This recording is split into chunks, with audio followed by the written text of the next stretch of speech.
corona itu bisa dicegah. Semua virus itu sebenarnya mematikan. Virus itu semua mematikan. Hal yang bisa membuat kita itu terjaga, kita menjaga diri kita sendiri dengan cara satu, pakai masker untuk di luaran sana karena kita nggak tahu virus berkeliaran. Kemudian yang kedua, kita harus sering rajin cuci tangan. Yang ketiga, kita harus mengonsumsi makanan yang bergizi, sayuran, minum 1 liter, istirahat yang cukup, kurangin stres karena stres juga untuk mempengaruhi hormon juga. Ketika kita stres pasti akan lelah pikiran dan itu juga cepat banget untuk masuk virus terhadap kita juga.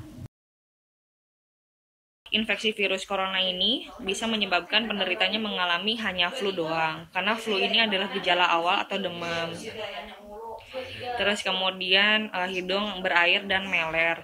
Dan meler itu bisa menyebabkan banyak sekali slem yang keluar gara-gara dari hal tersebut. Kemudian demam tinggi, karena ketika kita mengalami demam tinggi, otomatis si fungsi dari kepala itu sudah merasakan bahwa itu tidak enak. Kemudian infeksinya pernafasan sangat berat. Pada dasarnya memang pernafasan ini yang sangat penting untuk kita bahas. Kemudian pasti nyeri dada salah satunya, karena itulah yang menyebabkan cepat meninggal gitu. Bukan masker yang bersih, tapi kita memang harus pakai masker. Kalau misalkan memang, karena kan ada filternya tuh. Kalau masker itu kan ada beberapa filter. Nah, saya sarankan kalau misalkan memang kita mau safety, boleh tuh pakai ventilator atau enggak pembalut perempuan.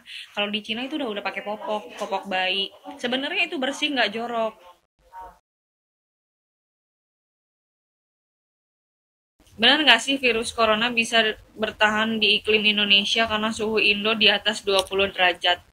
Bisa, itu salah satu mungkin orang yang berkulit hitam, orang yang sering berjemur, itu lebih kuat. Saya pernah dengar beberapa hal ketika ada orang yang berkulit hitam, termasuk yang iklimnya sangat tropis sekali, dengan suhu rata-rata bisa mencapai 40 sampai dari 37 derajat sampai 40, dia sangat kuat terhadap rentan penyakit gitu. Jadi bisa berjemur, karena berjemur itu juga salah satunya nambah vitamin D, untuk kalsium juga. Bigo Bigo.